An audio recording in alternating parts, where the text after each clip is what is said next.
आपको कुछ तस्वीरें दिखाते हैं। इन तस्वीरों के जरिए समझे कि किस तरीके से तबाही का मंजर लगातार यहां पर बना हुआ है। युद्ध के 25वें दिन भी यूक्रेन पर रूस के हमले लगातार जारी है। रूसी फौज ने यूक्रेन के हथियार डिपो पर हमला कर उसे तबाह कर दिया है। रूस ने KA-52 हेलीकॉप्टर से इस हमले को अंजाम दिया।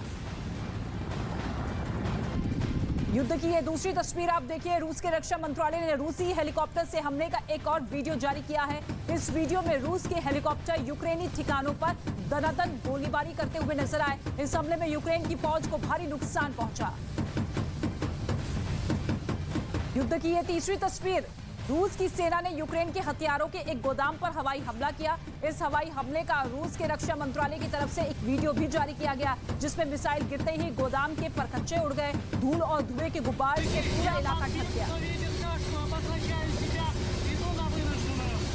युद्ध की ये चौथी तस्वीर। यूक्रेन पर रूसी बमबारी बढ़ी तो जवाबी पलटवार भी तेज हो गए। यूक्रेन की सेना ने रूस के ठिकानों पर आर्टिलरी से हमले किए। वहां से सामने आए वीडियो में हर तरफ आग के शोले धधकते हुए नजर आए। यूक्रेन ने दावा किया कि उसकी जवाबी कार्रवाई में रूस के हथियारों का गोदाम जलकर राख हो गया। युद्ध की ये पांचवी तस्वीर। रूस की सैनिक के लिए जेवलिन मिसाइल काल साबित हो रही है। यूक्रेन की सेना की ओर से एक वीडियो जारी किया गया, जिसमें रूस के टैंक को यूक्रेनी फौज ने जेवलिन मिसाइल से उड़ा दिया। इस हमले में रूसी टैंक के परखच्चे उड़ गए। और युद्ध की ये छठी तस्वीर। जापोरिजिया में भी यूक्रेन की सेना ने रूसी फौज पर ताबड़तोड़ हमले किए। वहां यूक्रेन की सेना ने गोलाबारी कर कई रूसी टैंक को ध्वस्त कर दिया। ये सातवीं तस्वीर। यूक्रेन के दूसरे सबसे बड़े शहर खार्किव में रूस ने भारी तबाही मचाई। रूसी सैनिकों ने रिहायशी इलाके को निशाना बनाकर कई इमारतों पर भारी बमबारी की, जिसमें कई इमारत मलबे में तब्दील हो गई। युद्ध की ये आठवीं तस्वीर। मारिउपोल में भी रूसी फौज ने जमकर बम बरसाए हैं। मारिउपोल में रूस के सैनिकों ने एक ड्रामा थिएटर पर हवाई हमले किए। इस हमले से जुड़ी एक सैटेलाइट तस्वीर सामने आई है। बताया ये गया है कि इस हमले में थिएटर पूरी तरह से तबाह हो गया।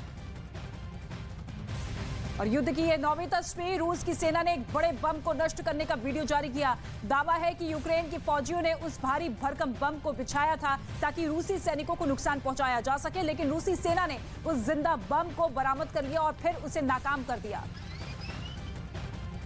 युद्ध की ये 10वीं तस्वीर आप देखिए। वहीं रूस को यूक्रेन से जोड़ने वाले रेलवे पुल को यूक्रेन की सेना ने उड़ा दिया। यूक्रेन का दावा है कि रूस इस रास्ते से लगातार यूक्रेन में मौजूद अपनी सेना को हथियार भेज रहा था और इसीलिए उसने पुल को ध्वस्त कर रूस की सप्लाई चेन को काट दिया। और इस वक्त एक बड़ी खबर आपको बता दें। रूस यूक्रेन युद्ध पर ये बड़ी खबर सामने आ रही है। 40 से ज्यादा यूक्रेनी सैनिक मारे गए हैं। ये बड़ा दावा किया गया है। मिकोलाइव में मारे जाने का दावा किया गया है। 40 यूक्रेनी सैनिकों के मारे जाने का दावा किया गया है। रूसी हमले में मारे जाने का ये बड़ा दावा यहां पर किया गया है रूस की तरफ से।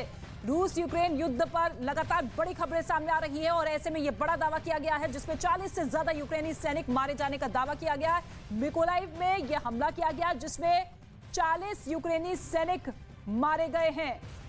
लगातार आप देखिए किस तरीके से सैनिकों पर प्रहार हो रहे हैं और ये युद्ध पूरी तरीके से प्रचंड हो चला है। और ऐसे में 25 दिन बीत जाने के बाद अब भविष्य क्या कुछ रहेगा, इसी पर सभी की नजर टिकी हुई है। लेकिन यूक्रेन के जवाबी पलटवार ने रूस के होश को उड़ा दिया है। रूसी सेना को हुए भारी नुकसान को देखते हुए पुतिन डिफेंसिव मोड में चले गए हैं।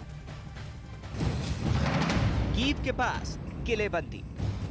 अब सामने आई इस तस्वीर ने पुतिन की नई युद्ध नीति और यूक्रेन युद्ध का भविष्य तय कर दिया है। सैटेलाइट तस्वीरों को एक्सपर्ट्स ने डिकोड किया तो उनमें नजर आए 6 गड्ढे जैसे आकार, काले रंग का लंबा तारों का बाड़ा और जमीन पर ढेरों गाड़ियों के आने जाने के निशान। एक्सपर्ट्स के मुताबिक पुतिन ने सेना के भारी नुकसान को देखते हुए कीव के बाहर किलेबंदी शुरू करवा दी।